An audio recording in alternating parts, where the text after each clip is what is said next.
Bonjour à tous. Aujourd'hui, nous allons parler de la mauve sauvage, ou grande mauve, une plante polyvalente, réputée pour ses jolies fleurs. On l'appelle aussi mauve sylvestre ou herbe à fromage. La mauve est appréciée pour ses usages culinaires, médicinaux et cosmétiques. Le terme mauve provient du latin malva, qui signifie adoucissant en référence à ses propriétés émollientes. C'est particulièrement cette espèce qui est connue pour ses propriétés médicinales.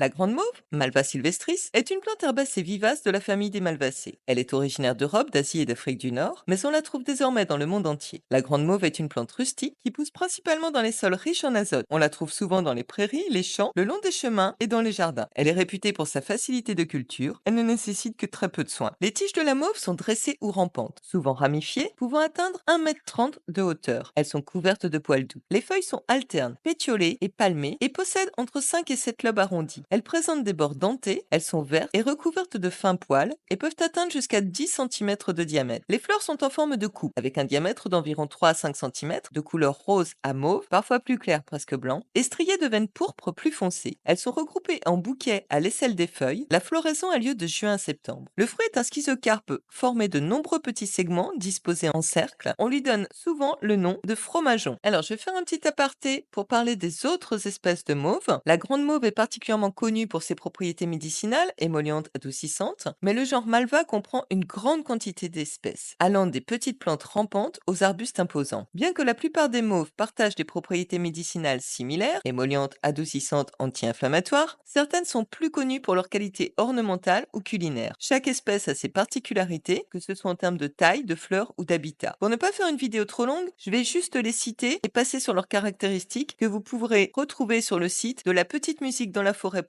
si le sujet vous intéresse. Alors parmi les mauves les plus répandues, on trouve la mauve à feuilles rondes, Malva neglecta, mauve négligée ou petite mauve, la mauve musquée, Malva moschata, la mauve alcée, Malva alcea, la mauve à petites feuilles, Malva fusila ou mauve rampante, la mauve à petites fleurs, Malva parviflora, la mauve royale, Malva alborea ou Lavatera arborea, la mauve verticillée, Malva verticillata ou mauve chinoise, et enfin la lavatère annuelle, Lavatera trimestris.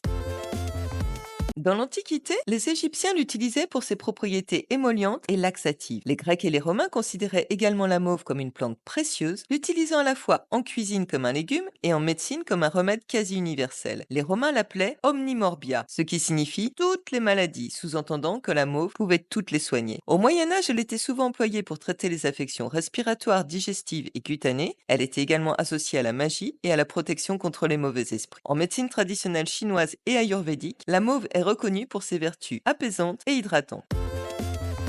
La mauve est émolliente et adoucissante. Grâce à sa richesse en mucilage, la grande mauve est utilisée pour adoucir les muqueuses irritées, notamment dans les affections respiratoires, toux, bronchites, angines et les inflammations digestives. La mauve est expectorante. Elle est utilisée pour soulager les toux sèches et dégager les voies respiratoires. Elle aide à fluidifier les sécrétions bronchiques et favorise l'expulsion des mucosités. La mauve est cicatrisante. Appliquée localement, la mauve peut favoriser la guérison des plaies, des brûlures légères et des irritations cutanées. La mauve est anti-inflammatoire. Elle est bénéfique pour calmer les inflammations de la peau, des yeux ou des voies urinaires. La mauve est laxative. Grâce à ses mucilages, la mauve exerce une action laxative douce, aidant à réguler le transit intestinal sans irriter. Enfin, la mauve est diurétique. Elle peut également être utilisée pour stimuler l'élimination des toxines par les voies urinaires.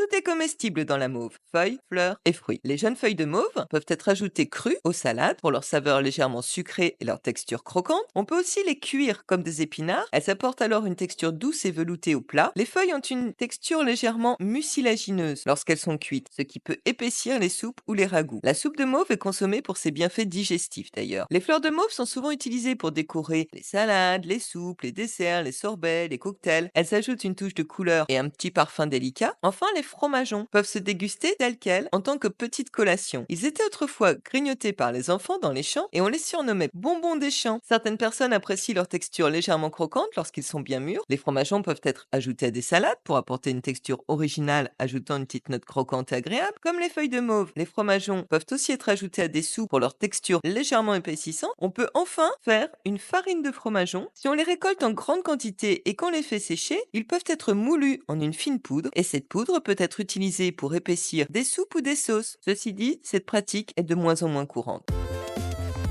Il est préférable de cueillir les feuilles et les fleurs de mauve lorsque la plante est en pleine croissance, de préférence le matin lorsque la rosée a séché. Les jeunes feuilles tendres sont meilleures pour la consommation. On les récolte en général en juin et en juillet. Les fleurs, quant à elles, doivent être cueillies lorsqu'elles sont pleinement ouvertes durant l'été. Les feuilles et les fleurs peuvent être consommées fraîches ou séchées. Pour conserver la mauve, on étale les feuilles et les fleurs en une seule couche sur une surface plane dans un endroit ombragé et bien ventilé jusqu'à ce qu'elles soient complètement sèches. On peut ensuite les conserver dans un contenant hermétique à l'abri de la lumière et de l'humidité. Les fromageons sont faciles à récolter une fois qu'ils sont bien secs sur la plante. Les fromageons doivent être stockés dans un endroit sec et à l'abri de la lumière pour éviter qu'ils ne moisissent. Ils peuvent se conserver plusieurs mois, voire plus longtemps, dans de bonnes conditions. Alors, on utilise principalement la mauve en infusion. Les fleurs et les feuilles séchées sont souvent utilisées en infusion pour traiter les irritations de la gorge ou des voies respiratoires et les troubles digestifs. Le goût de la tisane de mauve, que ce soit la fleur ou les feuilles, est très léger et discret. C'est pourquoi on l'utilise souvent en mélange avec d'autres plantes. On peut aussi utiliser la mauve en cataplasme pour les problèmes de peau, les irritations, les éruptions cutanées. Un cataplasme de feuilles ou de fleurs fraîches peut être appliqué directement sur la peau. Enfin, on peut utiliser la mauve en sirop pour apaiser les muqueuses enflammées et aussi contre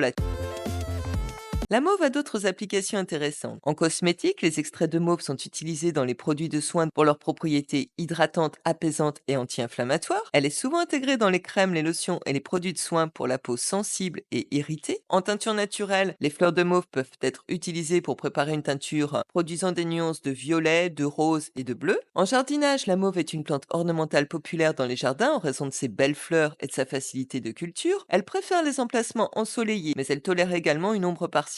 La grande mauve se multiplie par semis, souvent de façon spontanée, et les graines germent facilement. Et une fois établie, la plante peut se ressemer toute seule d'année en année. Elle attire également beaucoup les abeilles et autres pollinisateurs. Enfin, dans le langage des fleurs, la mauve symbolise la douceur, la paix et la santé. Elle est souvent associée à la protection et à la tendresse.